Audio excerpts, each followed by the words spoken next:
On va dire, j'ai eu la chance d'avoir une famille compréhensive. Antes de nada, quiero decir que tengo la suerte de tener una familia muy comprensiva. Es cierto que soy militante, pero los miembros de mi familia no saben exactamente lo que hago. La sociedad me ve como una persona que no está bien. Vamos a decir una perra exactamente, porque para ellos no correspondo al modelo propuesto por la sociedad. Soy una mujer demasiado libre. Pero yo trato de buscar una cierta coherencia entre mi familia y mi alrededor, y me digo que he de vivir lo que quiero. Yo no puedo vivir según las normas de la sociedad. Je me dis, moi je vis ce que je veux. Je n'ai pas envie de vivre selon les normes de la société.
La situación que viven las personas LGBT a nivel mundial es absolutamente dramática. La discriminación y la violencia se da por la existencia de leyes que criminalizan a las personas LGBTI, pero también por la ausencia de medidas por parte de los estados para prevenir situaciones de violencia, investigar y sancionar. Entonces hay un conjunto, por un lado tienes la discriminación y la violencia que se genera por la existencia de leyes que no han sido derogadas, y por el otro lado tienes espacios en los cuales el Estado no ha regulado a través de políticas públicas, por ejemplo, o a través de leyes favorables, que genera una situación, por ejemplo, para eliminar la discriminación social que existe respecto de personas LGBTI, que genera que las personas LGBTI sean constantemente víctimas de violencia, tanto policial, estatal, por parte de militares, por parte de cualquier autoridad estatal, como por parte de terceras personas, ante una falta absoluta de respuesta del Estado.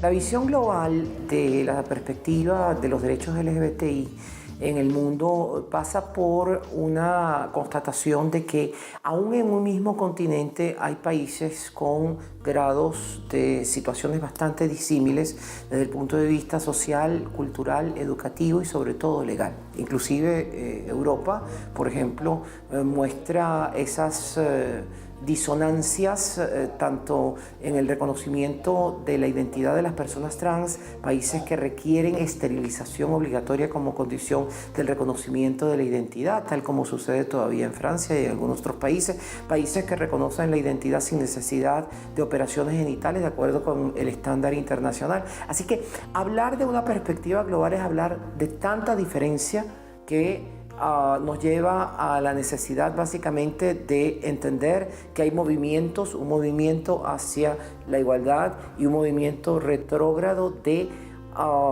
reacción ante esa igualdad. La situación de lesbianas, gays, bisexuales y transexuales en el mundo inevitablemente la tenemos que definir como preocupante porque hay casi 80 países en los que somos ilegales, todavía. Pero claro, también tenemos que mirar que hay elementos que están evolucionando en positivo, especialmente América Latina. Se está moviendo algo en África, pero es tan tímido que solo vale como agarre para tirar hacia adelante, pero nada más. Je parlerai tout d'abord de la situation actuelle en Afrique, qui est selon moi très critique. Hablaré primero sobre la situación actual en África, que es muy, muy crítica, porque desgraciadamente hay países que penalizan la homosexualidad, algunos con la pena de muerte. Países como Argelia y otros la penalizan con artículos de la ley. Siempre encuentran los medios de criminalizar a las personas homosexuales. Toujours un moyen de criminaliser les personnes homosexuelles. Faut que les politiques changent. Prácticamente no se ha avanzado nada en los posicionamientos políticos. ¿Por qué? Porque hay resistencia, vetos y determinados países que están a años luz de lo que para nosotros es, o lo que para los que vivimos en Europa puede considerarse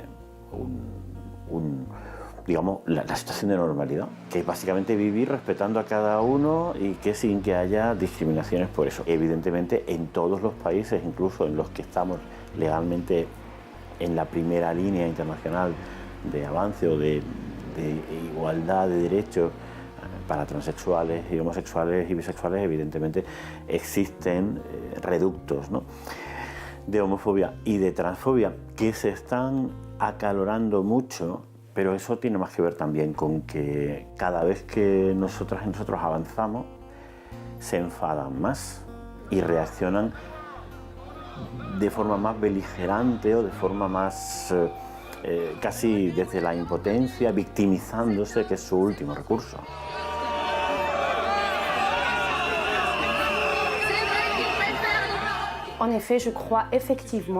Yo creo que efectivamente hay una corriente en el mundo entero, una corriente regresiva, religiosa, que provoca una regresión en el derecho en general. Además, las personas LGBTI sufren violencia doblemente porque constituyen una capa vulnerable de la sociedad. Este bus con un lema contra la transexualidad infantil ha provocado una gran polémica en España. La policía lo detuvo el martes cuando circulaba por Madrid y la Fiscalía estudia ahora si su mensaje constituye un delito de odio. Todo avance en los derechos humanos en general y en especial de las personas LGBTI provoca acción, pero también evoca una reacción. Entonces tienes cierto sector de la población que se organiza para justamente tener posibilidades de colocar algunas acciones que vayan en contra de los derechos humanos que nosotros definimos como antiderechos.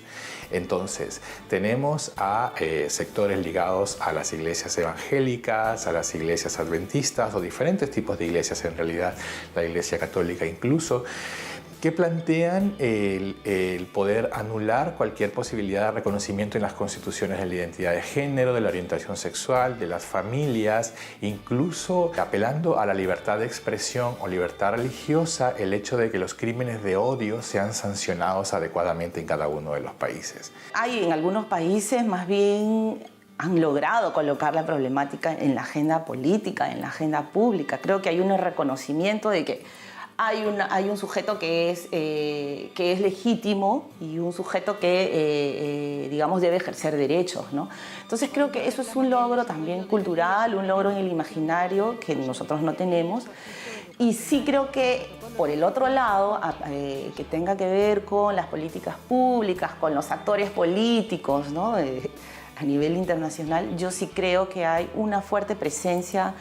No sé si estamos viviendo una oleada conservadora y fundamentalista muy, muy poderosa, ¿no?, con poder económico, con poder político, que se incluye, que se mete en la definición de políticas, que yo sí creo que ahí, por ese lado, no sé si es hablar de retroceso, pero que sí están colocándose en espacios importantes, que están yendo a las reuniones con los espacios internacionales de Naciones Unidas, ¿no?, con otros espacios de derechos humanos de nivel internacional, que sí están participando, que están yendo con opinión, que están yendo con una agenda concreta para acallar las voces, para silenciar el avance de los derechos humanos, y que por ahí sí me parece que hay un peligro latente, hay un peligro no solo latente, explícito también, ¿no?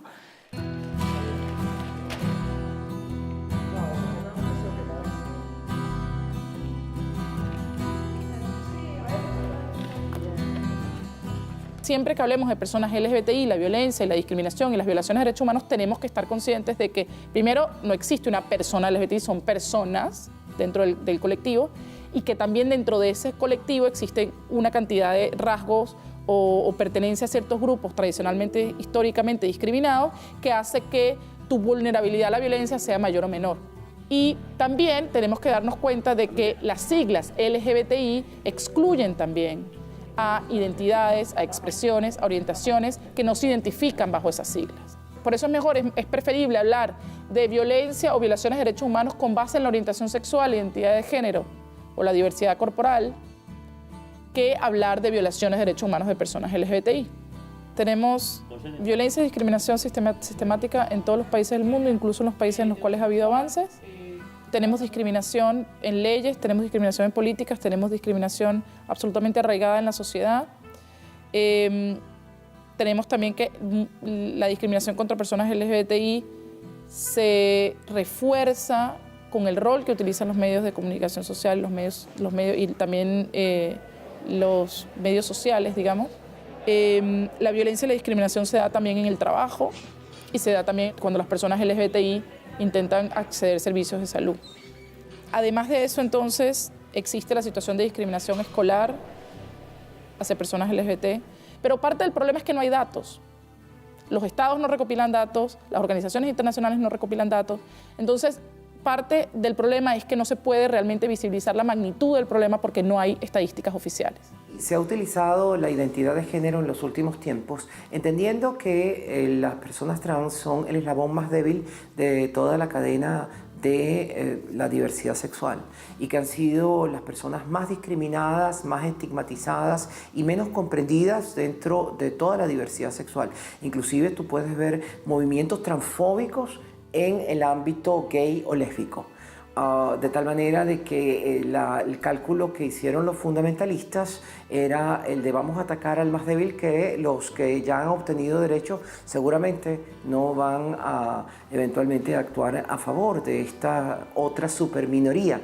Y lo que resultó fue exactamente lo contrario. Atacando al más débil, al eslabón más débil, a las personas trans, estaban también atacando al movimiento feminista y al movimiento de igualdad de oportunidades entre hombre y mujer. Y lo que provocaron fue el efecto contrario.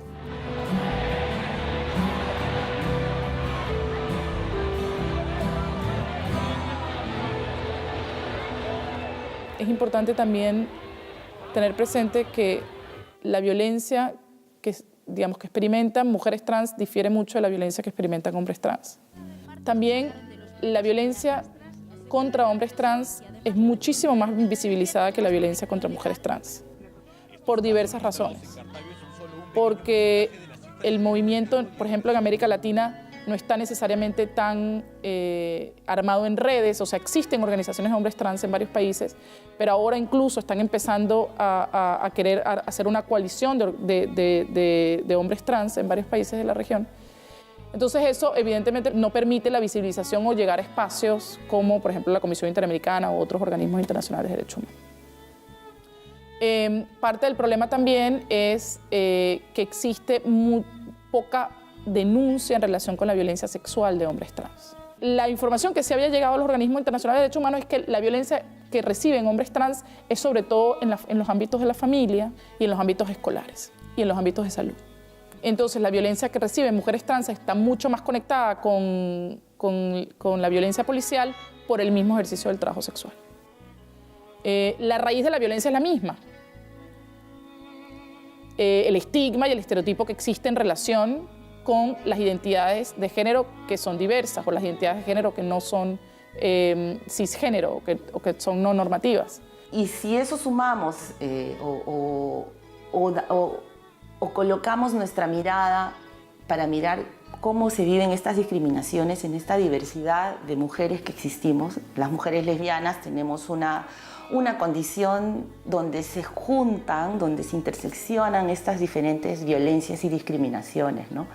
Por ser mujeres y por ser lesbianas, ¿no? Pero yo no diría que por un lado es ser mujer y por otro lado es ser lesbiana, sino que ser mujer lesbiana ya es es una condición, una situación de discriminación y de exclusión que hace la cuestión mucho más compleja, ¿no? Gente que se cambia de sitio en el metro, gente que te escupe. En mi caso he llegado a denunciar 2 situaciones en la calle. La solución para muchas, que haya más referentes en el mundo de la cultura, el deporte o la política. La discriminación que vive la mujer en el continente africano, en Argelia, creo que es la misma, porque se ataca a la mujer por ser mujer.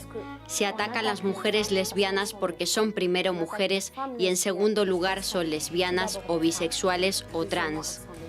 Viven una doble discriminación, pero también hay situaciones específicas que son propias de cada país. Por ejemplo, en el sur de África, en Kenia, donde existe la violación correctiva.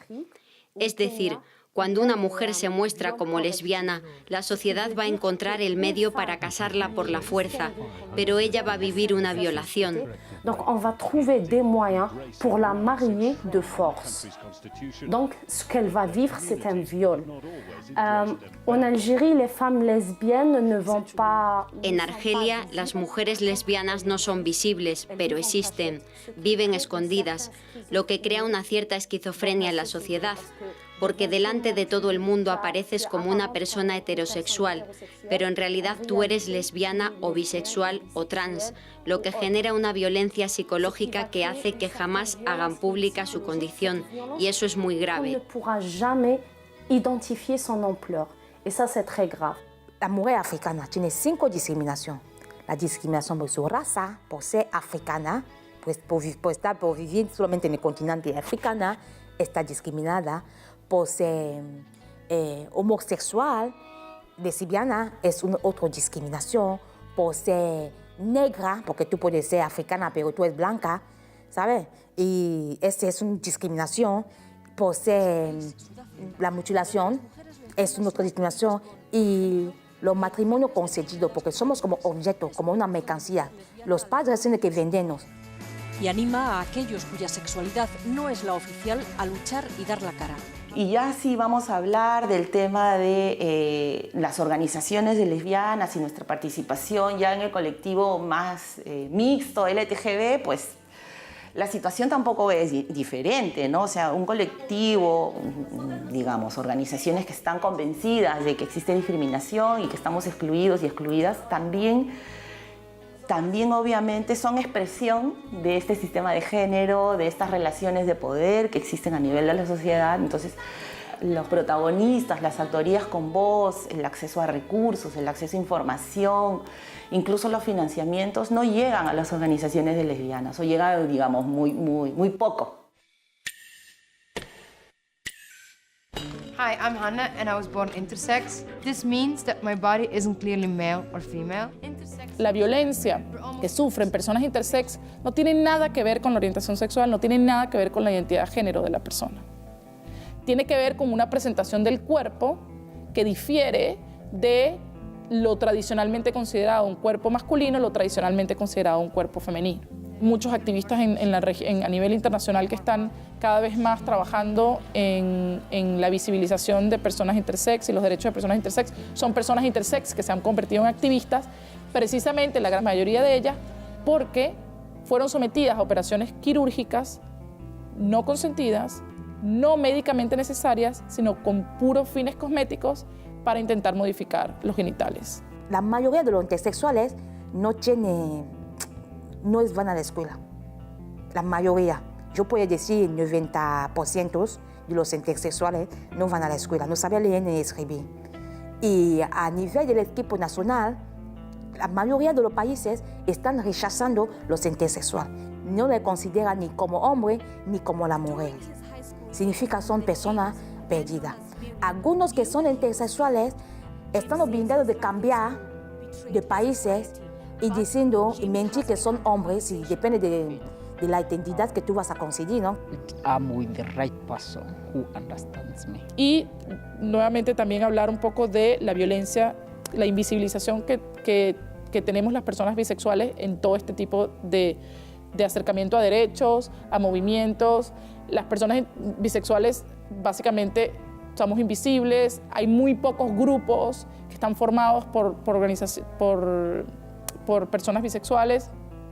Hay un estudio particular en Estados Unidos sobre violencia entre parejas o violencia por parte de la pareja, que habla de que las mujeres bisexuales son más propensas a sufrir violencia por parte de su pareja que mujeres heterosexuales o mujeres lesbianas. Pero realmente es un único estudio, no hay mucha más información y hay mucha invisibilidad realmente en ese sentido.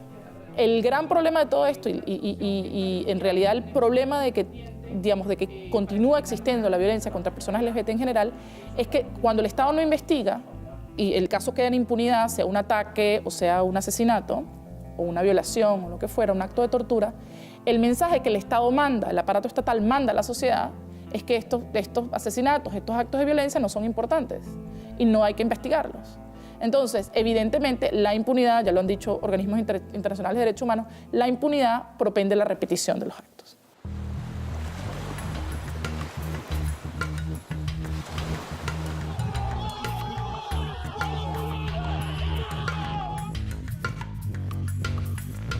Don't worry, don't worry, don't worry.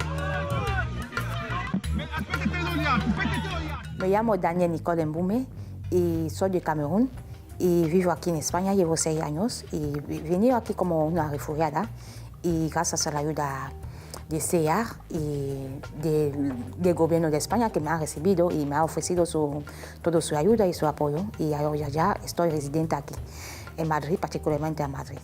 Y soy presidenta fundadora de una asociación que se llama Yaya África Libertad.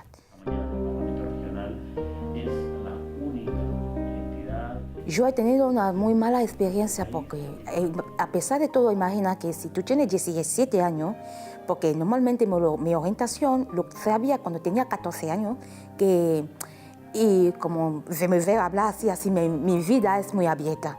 Yo he dicho a mi madre que yo soy así y sabiendo que mi hermana también estaba viviendo este terror y estaba en la cárcel y por su orientación también. Y yo he dicho a mi madre que yo soy así, mi madre apoyó la mano a la cabeza para decir que de verdad yo no sé lo que voy a hacer. Ahora es tu hermana, ahora tú no sabía cómo afrontar esta situación. Ha sido muy fuerte perder todas las amistades, que no quería hablar más conmigo y lo que no estaba así, pero las que estaban también tenía un poquito de rechazo con ellos también porque no quería acercarte de mí para que ellos se identifican también. Y cuando eres joven, menor de edad, no te das cuenta de que ellos se están protegiendo. He estado perseguida y ahora yo tenía que marcharme sin despedir a la familia, sin nada, sin ningún recurso. Me encuentro en un país vecino y así yo he empezado a cruzar de frontera a frontera. Y así yo he seguido con ese paso hasta me encontrarme en Europa y ha sido muy duro, ¿eh? Hay una realidad que también tenemos que tener en cuenta, que es intentar... Claro, el objetivo real es conseguir que en todos los sitios se pueda vivir razonablemente bien. Es decir, como gay, lesbiana, bisexual o transexual, en definitiva, que por identidad o orientación sexual uno o una no tenga problemas en su propio espacio vital, en donde ha crecido, donde tiene sus raíces, ¿no? Ese es el objetivo, pero mientras conseguimos eso hay otro problema que no podemos olvidar, que es que a mucha gente que no es capaz de sostener en estos países donde se les persigue su situación y se genera una segunda realidad, que es la necesidad de a veces dar cabida a través del asilo y refugio en nuestro país o en nuestro continente a estas personas, y en este tema también estamos fallando como país. En general en asilo y refugio estamos fallando claramente y creo que todos sabemos cómo se está reaccionando, porque ni siquiera los compromisos bajísimos que se asumen de asilo y refugio en general para el tema de sí y otros se están cumpliendo, pero es que aquí hay una normativa que reconoce que la persecución por ser gay o lesbiana o bisexual o transexual en origen es un motivo de asilo y refugio, y luego la realidad en la práctica es muy difícil, realmente muy difícil poder llevar a cabo ese motivo para ayudar o esa causa, ponerla encima de la mesa para ayudar a la gente. Pero tenemos que intentar avanzar en eso también. Imagina como el tema de los refugiados, imagina que a los 17 años tú sales de tu país sin despedir a la familia, sin nada, y tú llegas en el camino, tú encuentras la cosa peor, difícil, que la mayoría que entran aquí, porque las mujeres, de verdad no hay una mujer que dice que entra de su propia cuenta sin el consentido de un hombre, porque la barrera y las vallas que están subiendo perjudican más a las mujeres. Esta valla puede decir que es para la mujer, porque yo creo que no hay ninguna mujer que a veces he escuchado que ha saltado la valla, yo creo que ninguna mujer. Y tampoco, también, las pateras, la mujer no puede ir en el bosque sola, tiene que estar acompañada. Y para ser acompañada hay algunos requisitos que nos obligan a hacer. La prostitución, tráficos, muchas cosas te obligan a dar a otra persona. Si tu día de llegar, si tu día para entrar llega, porque tú has trabajado ese fondo y ese fondo sigue hasta en Europa, ese dinero te persiguen hasta aquí en Europa para seguir pagando una deuda que tú no sabes. Aunque tú tengas tu dinero en la bolsa o tu familia te trae ese dinero, ellos recogen todo el dinero que tú tienes, el teléfono, lo que sea, recogen todo. Y te obligan de dar un contacto de afecta de otra persona cuando tú ya de llegar en Europa, de entrar, te obligan a dar un contacto. Y cuando tú lo das, así sigue llamando a los demás. Por eso tenemos que luchar, mi asociación lucha también contra la explotación sexual. El problema del asilo y del refugio es complicado, muy complicado. ¿Por qué? Porque, por un lado, las Naciones Unidas han hecho algunos esfuerzos a través del órgano de las Naciones Unidas para los Refugiados con la finalidad de empezar a dar la calidad de refugiado a personas LGBT.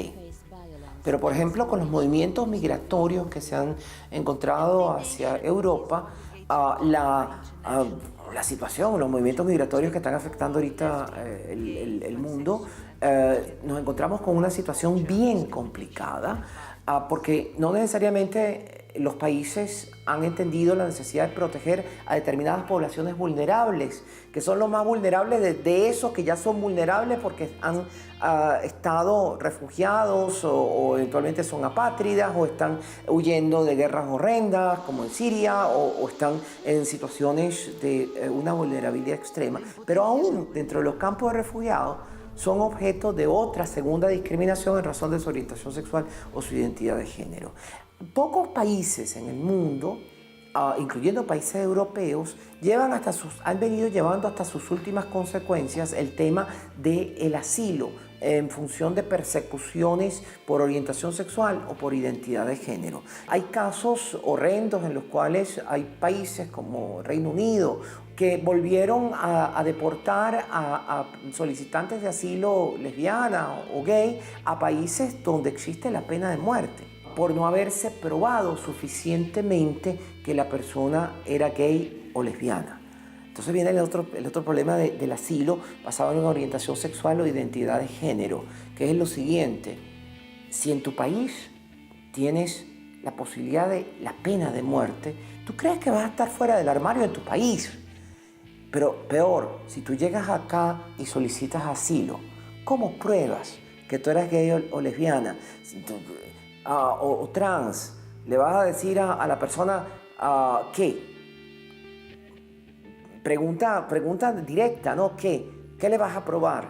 Vas a probar que tú tenías una relación que no puedes eventualmente exponer sin exponer a la persona que está en el otro país, eventualmente también a la pena de muerte, o tú misma si te deportan o no te dan también a ese mismo destino.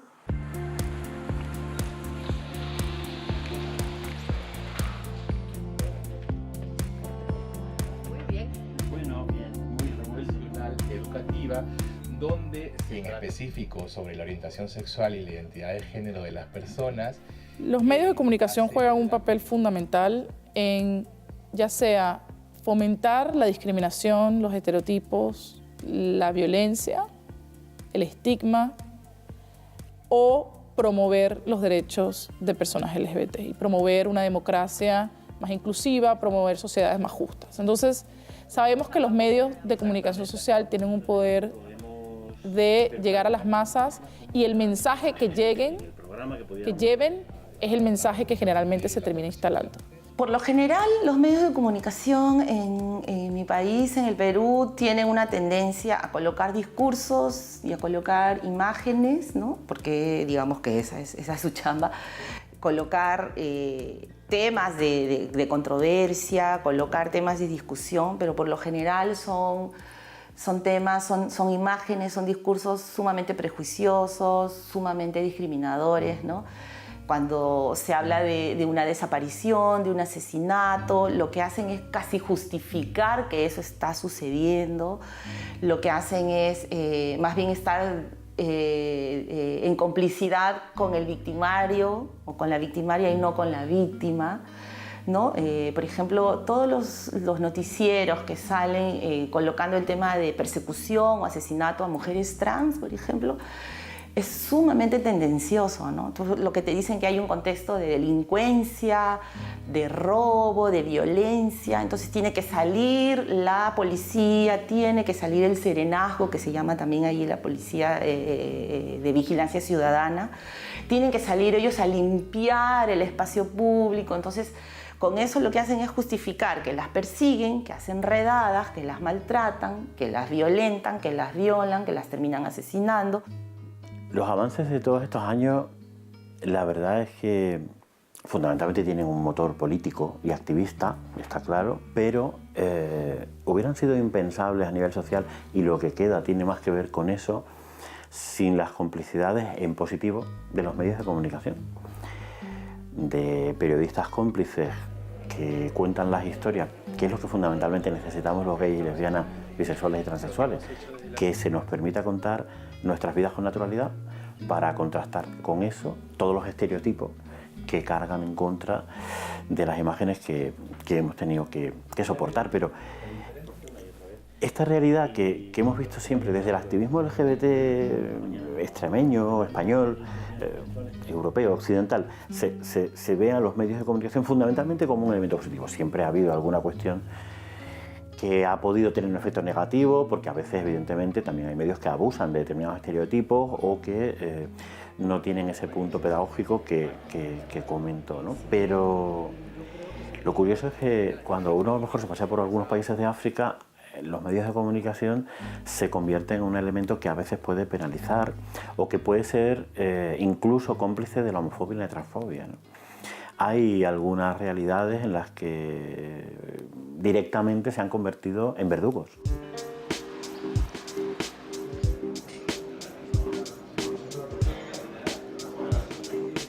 Ahora, las redes sociales, digamos, América Latina y básicamente el Perú y la región andina mucho usa Facebook y Twitter, más allá de algunas otras alternativas que existen ahora como Snapchat, Instagram u otras redes sociales, pero sin embargo esto hace que también se creen estas cuentas que no existen o de personas que, digamos, tienen otra identidad que nosotros en Perú le llamamos cuentas de troll, ¿no? Entonces estas cuentas atacan directamente tanto en los procesos electorales como en las reformas de algún tipo de política pública o legislación que se quiere dar. Para la cuestión LGBT, muy fuerte el ataque. Para los defensores de derechos humanos tenemos un fuerte ataque por parte de estas cuentas, generalmente ligados a grupos de poder que pueden financiar todo un grupo grande de personas que se dedican a crear y administrar estas cuentas con el fin de menoscabar y aumentar el estigma con respecto a la orientación sexual, la identidad de género de los defensores de derechos humanos.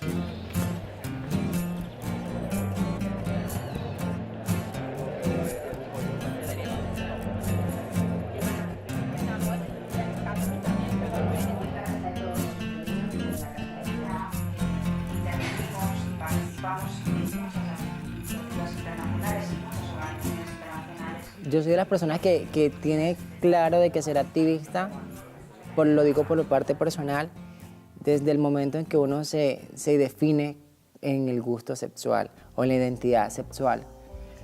Antes, cuando yo tenía 13 años, yo le conté a mi papá y a mi mamá de que a mí no me gustaban las mujeres, sino me gustaban los chicos. Y ellos como que comenzaron como que, ¿cómo? Que no sé qué, que es una enfermedad, porque en ese tiempo, actualmente, ser gay o ser trans es una enfermedad. Bueno, ya el que ser gay no, sino ser trans es una enfermedad psicológica, así está determinada en Colombia. Pero en ese tiempo era cuestiones como que psicológicas, como hormonales, y yo decía, no, pero es que eso no es de eso, es porque a mí me gusta el hombre, no me gusta la mujer, pero ¿cómo así que no sé qué? No? Desde ahí yo siento que soy activista, y ahí comencé a defender lo que a mí me gustaba. Commencé tout d'abord en étant féministe, parce que je suis femme, j'ai vu l'oppression autour de moi. Yo comencé en primer lugar siendo feminista, porque soy mujer y veo la presión a mi alrededor. Poco a poco he comenzado a buscar, he comprendido que la lucha LGBTI no es una lucha de personas diferentes, esta lucha es una lucha justa. Es muy importante para mí implicarme, hacer sacrificios para conseguir avances. Donc, certes, je n'ai pas envie de mourir, vous voyez, donc j'ai pas envie de mourir. Es cierto que yo no quiero morir, pero como digo, si cada uno de nosotros nos da un poco de su tiempo y trabaja para las personas que no pueden por su condición LGBTI, no podremos avanzar jamás. Por eso sí, me arriesgo, pero es un riesgo razonable. Mais j'essaye d'avoir des risques raisonnables.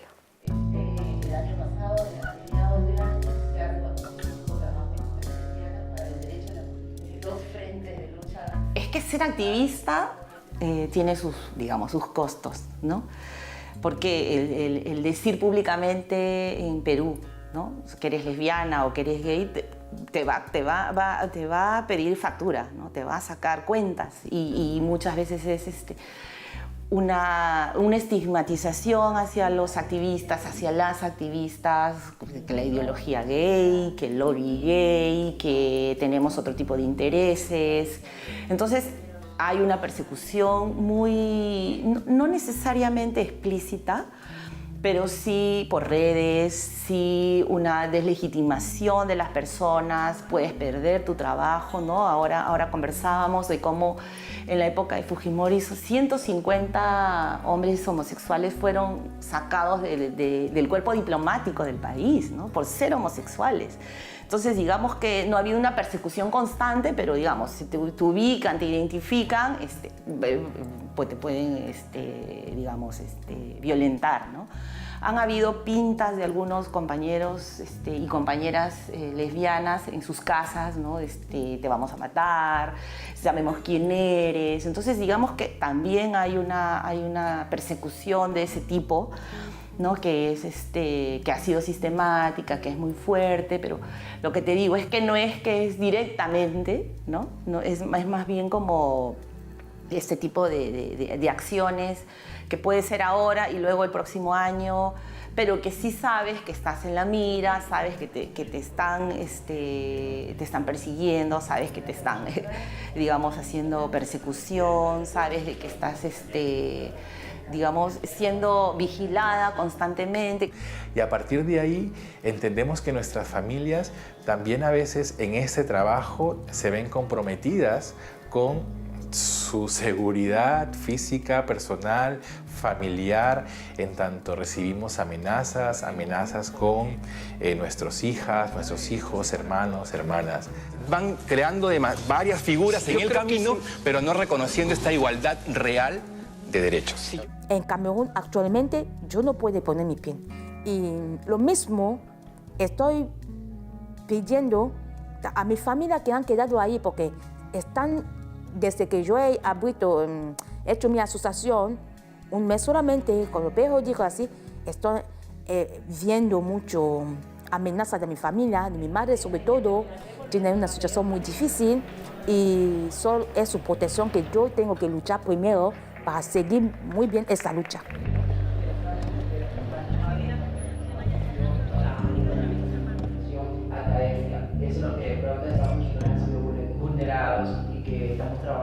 La salida de closet y particularmente la actividad pública expone a la persona a un doble influjo, al que se mencionaba, de exponer a su grupo familiar, también a la misma a la misma carga peyorativa o a la misma carga negativa que puede tener, pero al contrario, también en el mundo contemporáneo, en la medida en que ese activismo se hace de la manera adecuada, crea un movimiento positivo.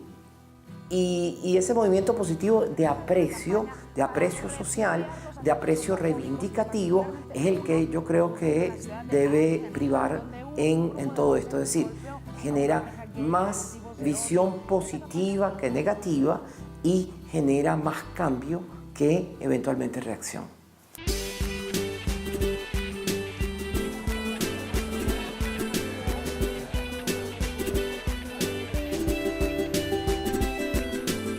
La agenda de cooperación en el tema LGBT es indispensable, sobre todo para promover derechos en aquellos países en los cuales todavía no se ha logrado. Cambios sociales en aquellos países en los cuales todavía no se ha logrado. Hay que recordar que todavía 77 países, 75 ahora, países del mundo tienen criminalización de alguna u otra forma a las relaciones de personas del mismo sexo, a las personas trans por su propia identidad. Hay que reconocer también que en una mayoría de los países del mundo no existen programas educativos de inclusión, no existen acciones afirmativas para la inclusión social de los que fueron excluidos social, cultural y educativamente, pero tienen que darse cuenta esos países que también es indispensable desde el punto de vista de la cooperación internacional promover que otros países al menos lleguen a ese nivel de inclusión, de igualdad ante la ley, que les permite luego lograr la inclusión en los hechos. Yo siempre insisto, si la ley no te da un derecho, tú no lo puedes exigir. Desafortunadamente, aunque la teoría general de los derechos humanos implicaría reconocer que los derechos humanos son inmanentes al ser humano y precedentes al Estado, lo que sucede es que si el Estado no reconoce un determinado derecho, está negando los derechos humanos de verdad, pero al mismo tiempo, si no lo reconoce, no se puede exigir ese derecho. Es que es bien complejo el tema de cómo situar una agenda del movimiento LGTB en el espacio público, ¿no? En el espacio de las políticas públicas. ¿Por qué? Porque el movimiento LGTB también es muy complejo, ¿no? Es diverso. Y lo que logramos colocar en agenda pública en un sinfín de negociaciones, de trabajo de incidencia política, de trabajo con actorías. Entonces es muy, muy difícil por todo este juego de actores con los que tenemos que lidiar, ¿no? Y entonces, si no tenemos un movimiento LGTB fortalecido, posicionado, realmente con una agenda más o menos consensuada también al interior, ¿no? Con estrategias de incidencia política claras, con prioridades y además dando, creo yo, ¿no? Desde mi punto de vista, fórmulas o planteamientos o replanteamientos de cómo queremos realmente una política pública, cómo queremos colocar en la agenda pública nuestra problemática, más allá de la inclusión o la discriminación, que me parecen importantes, también cómo queremos transformar todo un sistema, ¿no? Heteronormativo, un sistema súper conservador con respecto a la sexualidad, cómo colocamos el tema de cómo queremos atender el tema de las violencias, de las desigualdades estructurales en nuestros países, ¿no? Entonces no solamente tiene que ver con la no discriminación o con el acceso, por ejemplo, al reconocimiento de uniones entre parejas del mismo sexo, sino qué tipo de sociedades queremos, qué tipo de políticas queremos, qué tipo de Estado queremos que haga presencia frente a la problemática de otras poblaciones que hemos estado invisibilizadas y excluidas, digamos, históricamente, ¿no? La población LGTB es una de ellas. Creo que hay que salir también un poco de ese status quo, de esos discursos tradicionales sobre lo que son derechos humanos, democracia, modernidad, civilización, ¿no? Entonces yo creo que sí nos estamos enfrentando a un momento importante de transformación de idearios, de lo que significa la política, lo que significa la discusión pública, lo que significa intervenir en el espacio público, ¿no? En el Perú, el movimiento LGTB ha venido situándose y posicionándose en los últimos años, recién, de una manera mucho más fuerte, mucho más legítima en el espacio público, y yo creo que ahí sí hemos tenido un avance muy, muy importante, ¿no? Trabajemos por un mundo donde seamos verdaderamente libres e iguales.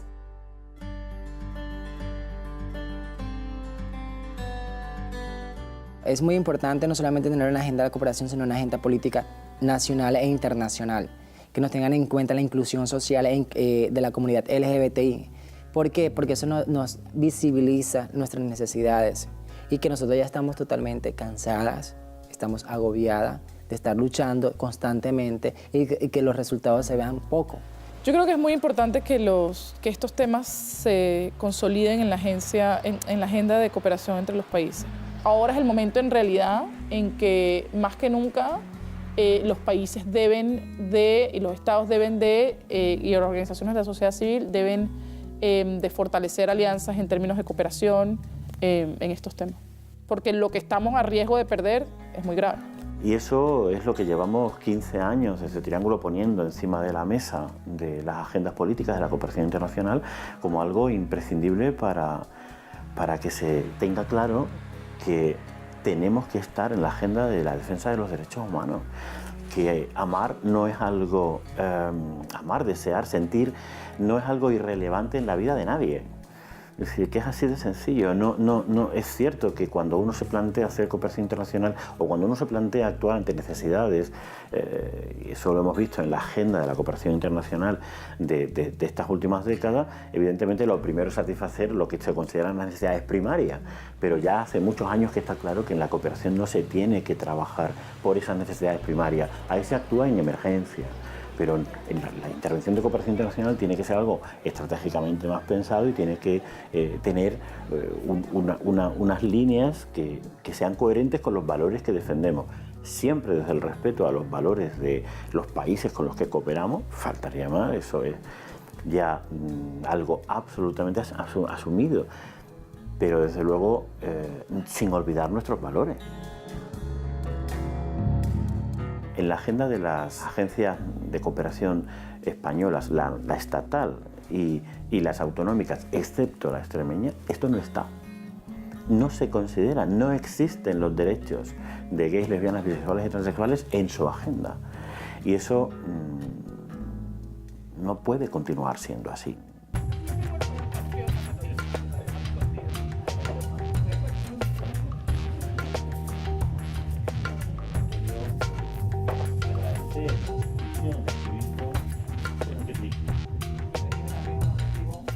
Como reto claro del futuro está en conseguir más cooperación, avanzar en derechos y libertades en el mundo, introducir este tema en la agenda internacional.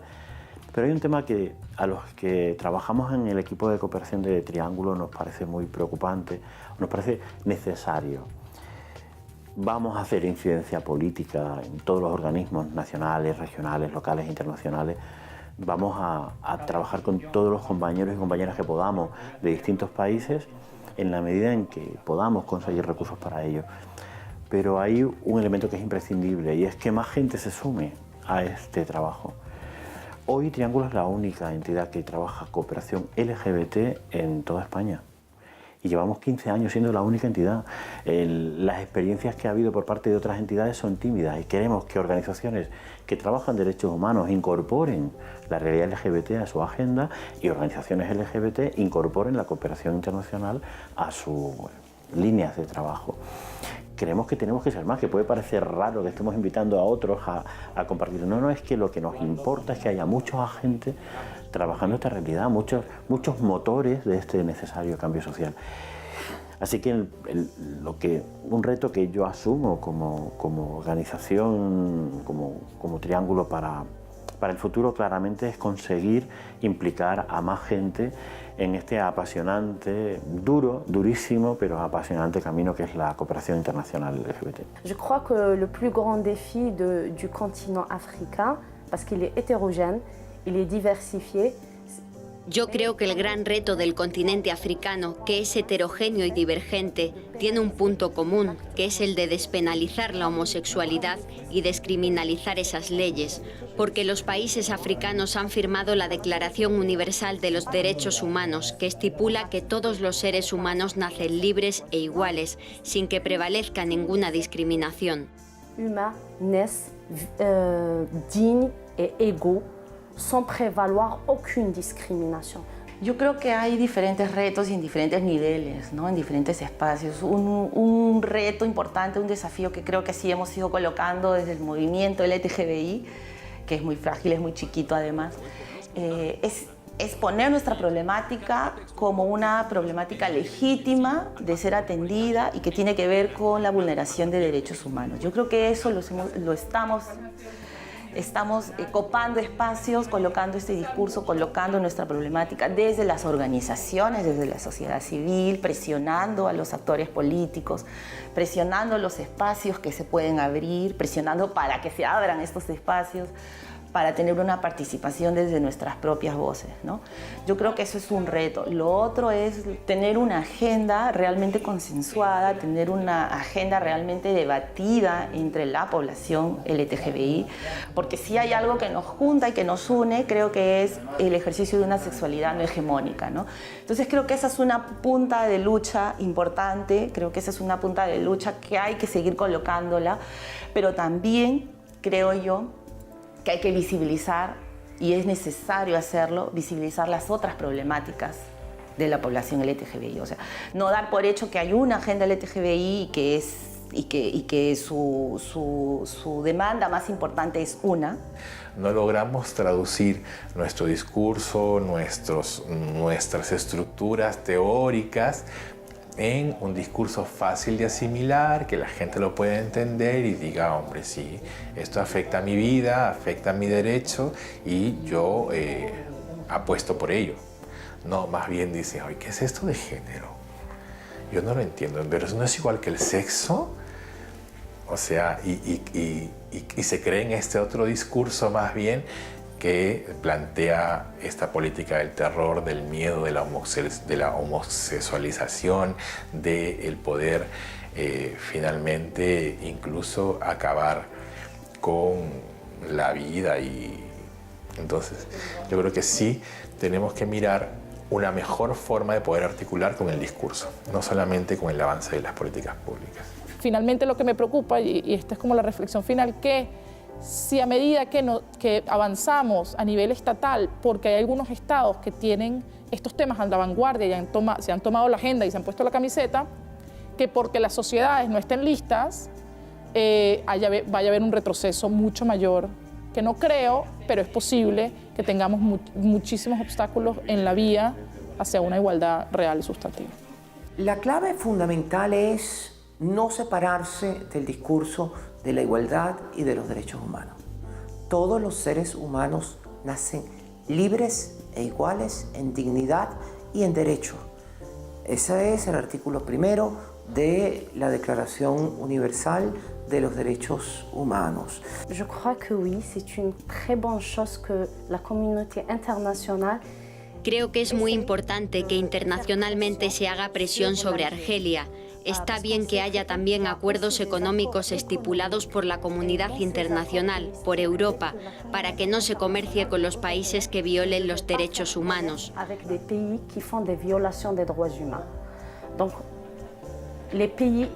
La comunidad internacional puede hacer presión sobre los países africanos, como Argelia, y tratar de cambiar esas leyes o tratar de despenalizar la homosexualidad en el continente africano.